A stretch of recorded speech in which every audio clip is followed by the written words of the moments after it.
He's our man. He's been in the studio with us. Back in the good old days. That was like 9 years ago. Remember that, Leon? It feels like that. Great actor, great singer, great producer. He does it all, man. And in New York City, for those that don't know, he was a schoolboy standout basketball player. And so we got to bring him on to talk Knicks. Only thing is, back then, Leon, the ball still had laces, right? You remember that? No, I don't remember that, man. That was before my time. I still can't believe that the ball once had laces. Is that unbelievable? Yeah. Well, it was a peach basket at one point too. Yeah, I guess you're right. But you got to remember too. That back then, people wasn't patting the ball like they were now. No, they sure wasn't. They was just passing it. Yep.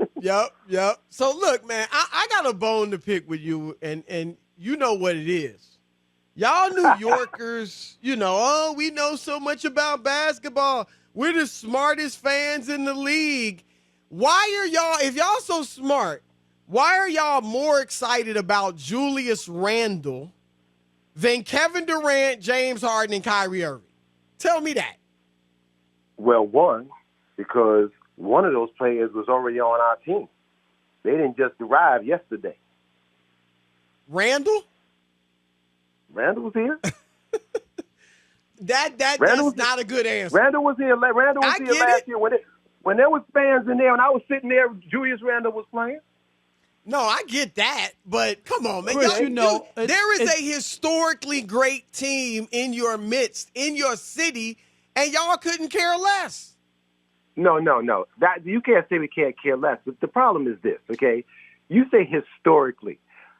How long does it take for something to become historically? A couple of months? I'm projecting.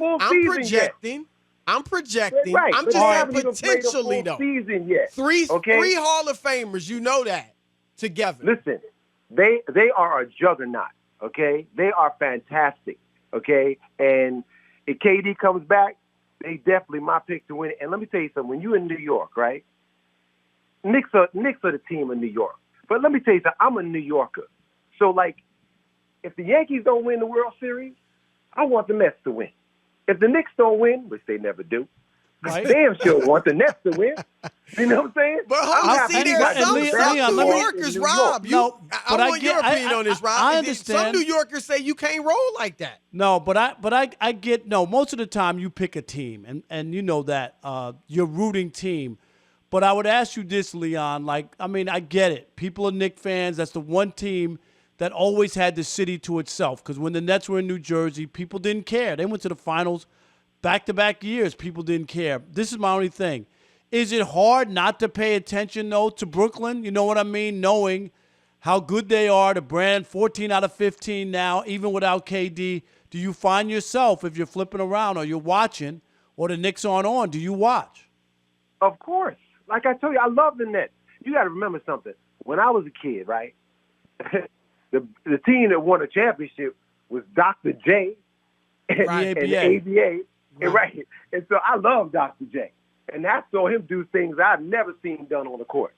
So I've always had love for the Nets. But they're not my hometown team. Right.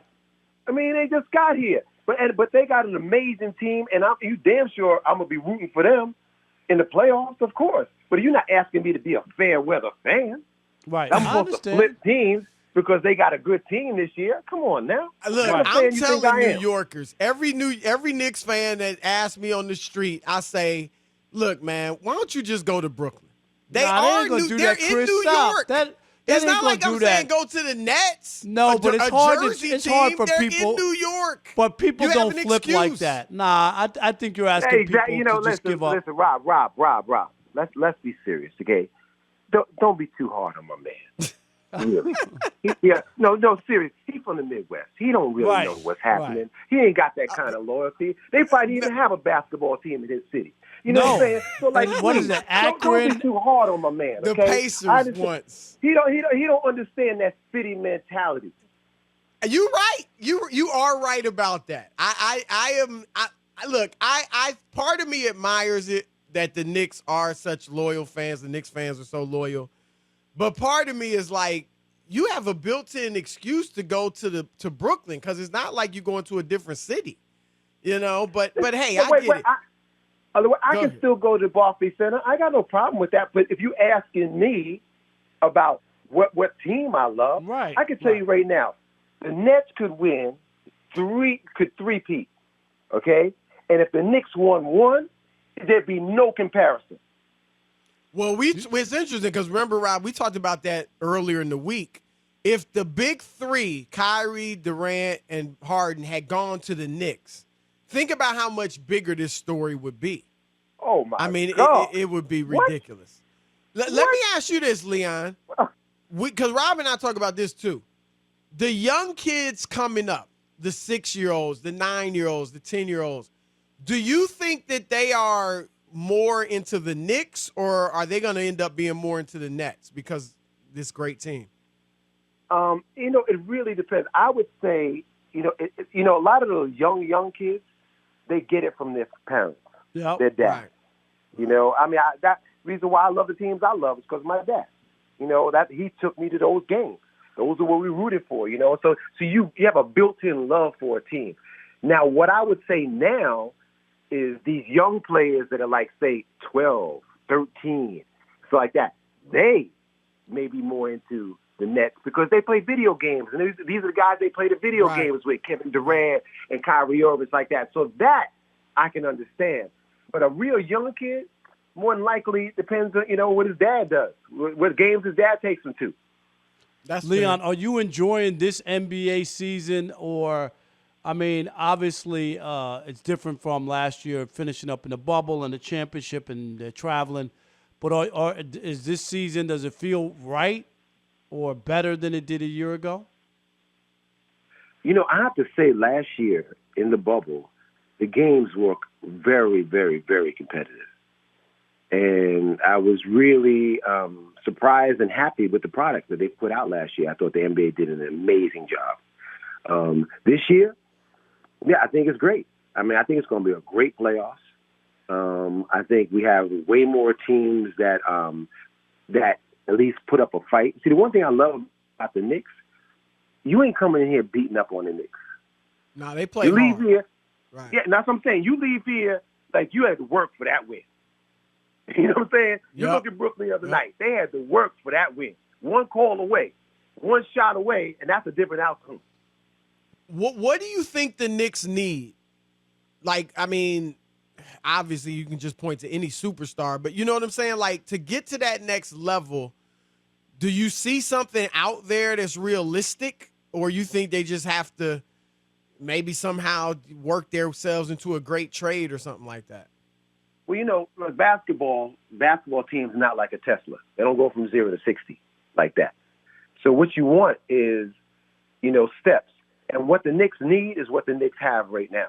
One, a good coach, but more importantly, a winning culture, okay? That's all you need. When you have a city like New York and you have a winning culture, people are going to want to come here, okay? But you first must create that winning culture.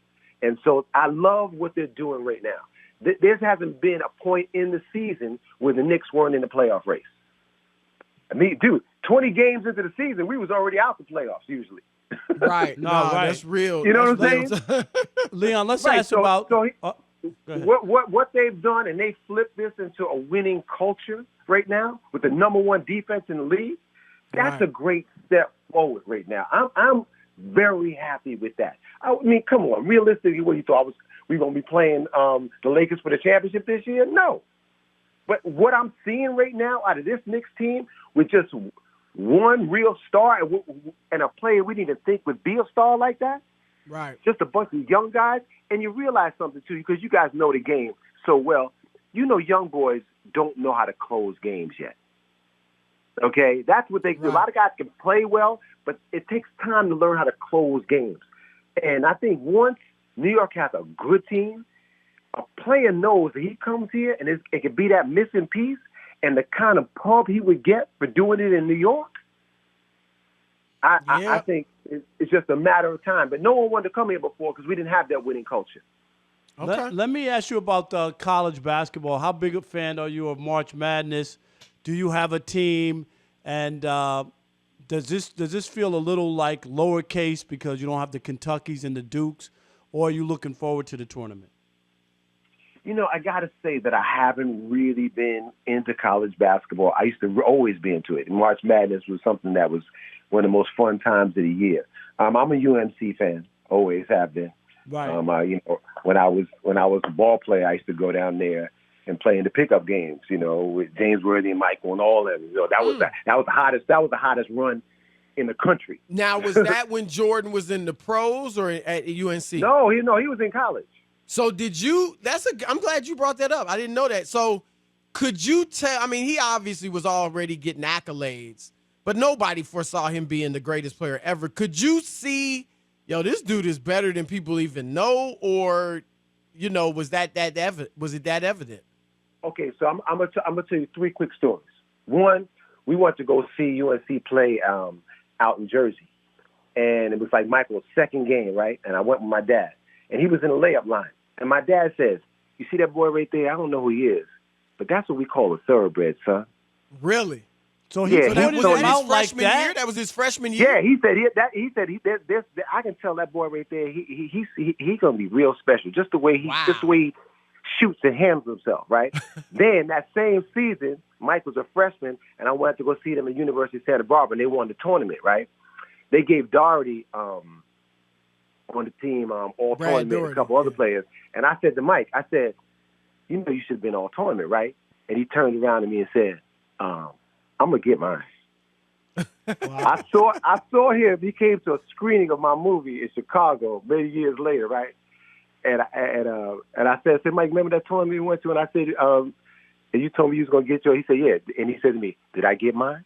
I said, "You most definitely did." But this is how I knew Mike was gonna be crazy. I was going down to play in a run, right? And I was with Stick. We call James Worthy Stick, right? Okay. So Stick goes to me and says, "Yo, man, why don't you take my place in this next run?" I go, "Guess why? You sure?" He said, "Yeah, they gonna want me to check now with Michael, man. He's just ridiculous, dude." Wow. Now this Really? is James Worthy is about to be the #1 pick in the draft saying this to me. And I said, "Really, like that?" He said, "Out here in a pickup game where there's no refs? Oh man, please, he's just ridiculous." Dang. Dude, and I watched him, and there was this kid that they brought in the same position as Mike, because you know they always get the top players, and he was like all everything, right? And he was supposed to be like, they were saying he's gonna be better than Mike. What Mike did to this kid in this pickup game was ridiculous.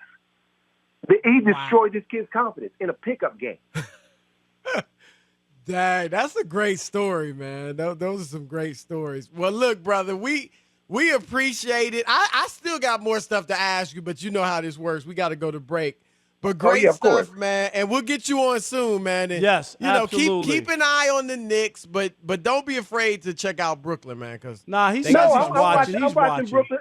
I'm watching Brooklyn every day, man. They're the best team in basketball. How could I not name my city? It has been an amazing run so far, even without Durant, right? It's just ridiculous, Leon. So we'll see. James Harden is the best. James Harden is the best player in basketball right now, hands down. he's looking like it. You can't argue that Hands right now. down. You can't argue it. Right. Wins, points, triple doubles. You can't argue. All right, brother. Great stuff, man. We'll talk soon. Anytime, man. I hope I can get in the studio with you guys one day soon too. Take Yes. care. Yep. All right, brother. Peace. That's our man, Leon, actor, singer, producer, does it all.